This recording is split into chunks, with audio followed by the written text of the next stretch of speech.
آج کے دور میں درود شریف اور بعض ذکر اذکار کے ساتھ دف یا آلات موسیقی استعمال کیے جاتے ہیں جنہیں سن کر سرور ملتا ہے اور سکون بھی، لیکن چند لوگ اس کو بدعت کہتے ہیں اور ناجائز کہتے ہیں۔ تو آپ مہربانی فرما کر وضاحت کریں، اگر یہ ناجائز ہے تو کن صورتوں میں اور جائز ہے تو کن صورتوں میں؟ جب آپ نے خود اپنے سوال میں پوچھا ہے کہ آلات موسیقی استعمال کیتے ہیں تو اس کو کہتے ہیں مزامیر، اور مزامیر جو ہے حضور کی متعدد احادیث سے مزامیر حرام کے زمرے میں آ جاتے ہیں۔ اسی لیے حضرت مولا علی قاری رحمۃ اللہ تعالیٰ نے تو یہاں تک لکھا ہوا ہے کہ اگر اللہ رب العزت کے نام یا قرآن عظیم الشان یا درود کے ساتھ کوئی بھی میوزیکل انسٹرومنٹ بجائے جائیں تو یہ حد کفر تک لے کے جاتا ہے۔ اللہ اکبر۔ اور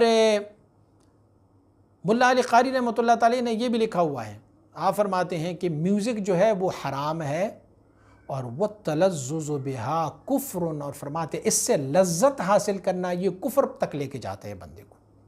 تو اسی لیے یہ بالکل جائز نہیں ہے۔ حضور نبی اکرم صلی اللہ علیہ وسلم ایک سفر پر جا رہے تھے، دور سے بانسری کی آواز آئی اور حضور نبی اکرم صلی اللہ علیہ وسلم بارک نے اپنی کانوں میں اپنی انگلیاں ڈالی، ساتھ ایک صحابی چل رہے ہیں، حضور نبی اکرم صلی اللہ علیہ وسلم نے اس سے اشارہ کر کے پوچھا کہ آواز آ رہی ہے؟ اس نے کہا نہیں، آواز بند ہو گئی، تو حضور نے اپنے کان کھول لیے۔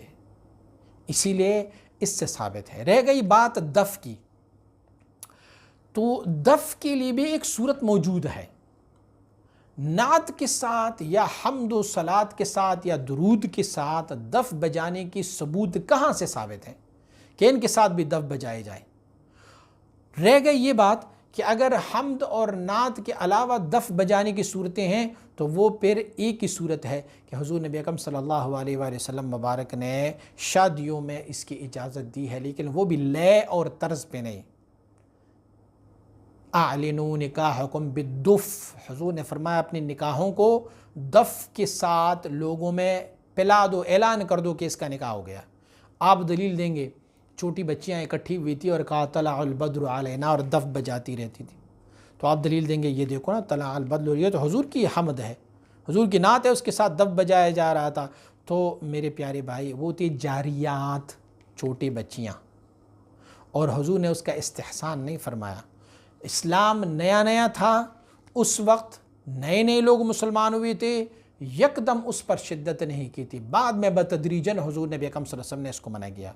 آپ ایک اور دلیل بھی دیں گے، آپ کہیں گے کہ حضرات چشت اور حضرات سہرورد یہ جو ہے یہ تو قوالی کرتے ہیں، تو اسی لیے جائز ہے۔ چلو میوزیکل انسٹرومنٹ نہ ہو لیکن دف کے ساتھ تو کرتے ہیں نا، دف کے ساتھ تو کرتے ہیں، یہ بھی جائز ہے۔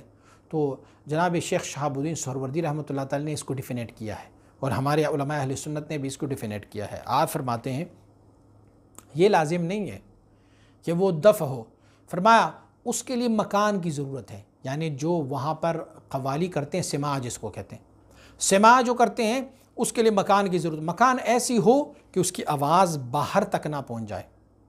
دوسرا اس میں شرط یہ ہے کہ وہاں پر جتنی بھی لوگ بیٹھے ہوں وہ سب اسی سلسلے کے شیخ سے بیعت ہو۔ تیسری بات یہ ہے کہ ان کا شیخ جو تربیت کرنے والا ہے وہ بھی ان کے ساتھ موجود ہو۔ اس مجلس میں کوئی بغیر داڑھی والا اور کوئی بھی عورت نہ ہو۔ اور پھر دف کو بھی کیسے بجایا جائے؟ دف کو ایک لے اور طرز کے ساتھ نہ بجایا جائے، بلکہ صرف ایک چوٹ دی جائے، ایک اس پر ضرب لگائی جائے جس ضرب کی وجہ سے ان کو حرارت ملتی جائے، بس اتنے تک ہے۔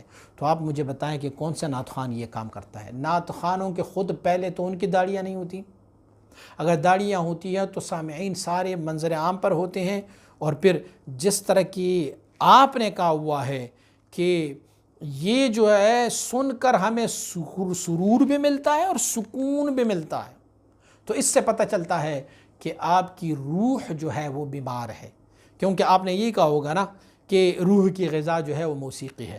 روح کی غذا موسیقی نہیں ہے، جو خراب چیز ہوتی ہے اس کو خراب چیز ہی اچھا لگتا ہے۔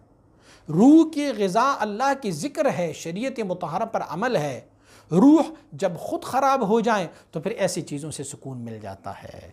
آپ کسی ہندو سے پوچھیں گے نا، جب وہ جائیں گے کسی یاترا پہ تو ان سے پوچھیں گے، اتنی مشقت اٹھاتے ہیں، یاترا پہ جاتے ہیں، وہاں جا کے بتوں کے سامنے جھکتے ہیں، تو ان سے پوچھیں گے، وہ بھی کہیں گے ہمیں بڑا سکون ملتا ہے یاترا میں۔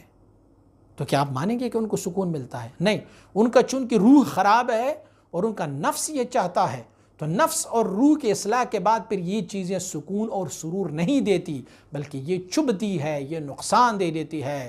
تو میں کہتا ہوں کہ سب سے پہلے آپ اپنی روح کی اور اپنی نفس کی اصلاح کر لیں، کیونکہ تجھے میوزک سے سرور مل رہا ہے، تجھے دف سے سکون مل رہا ہے، بجائے اس کے کہ آپ لکھ دیتے کہ مجھے اللہ کے ذکر سے سکون ہوتا ہے، درود شریف پڑھنے سے سکون ہوتا ہے، نعت سننے سے سکون ہوتا ہے۔ آپ نے یہ کیا لکھ دیا؟ کیا آپ کہتے ہیں کہ جنہیں سن کر سرور ملتا ہے اور سکون بھی؟ لیکن چند لوگ اس کو بدعت کہتے ہیں، چند لوگ نہیں، سارا عالم اسلام اس کو بدعت کہتے ہیں، ناجائز کہتے ہیں۔ اسی لیے پہلے آپ اپنی اصلاح کر لیں، اس کے بعد جو ہے حق اور باطل کو سمجھنا اپنی خیال اور سوچ کے مطابق نہیں ہوتا، بلکہ اسے حق کو دین کی سپرد کریں، اپنی خیال کو دین کے سپرد کر دیں، اپنی سوچوں کو دین کے سپرد کر دیں، پھر دین سے پوچھیں، وہ آپ کو بتا دیں گے کہ حق کیا ہے اور باطل کیا ہے۔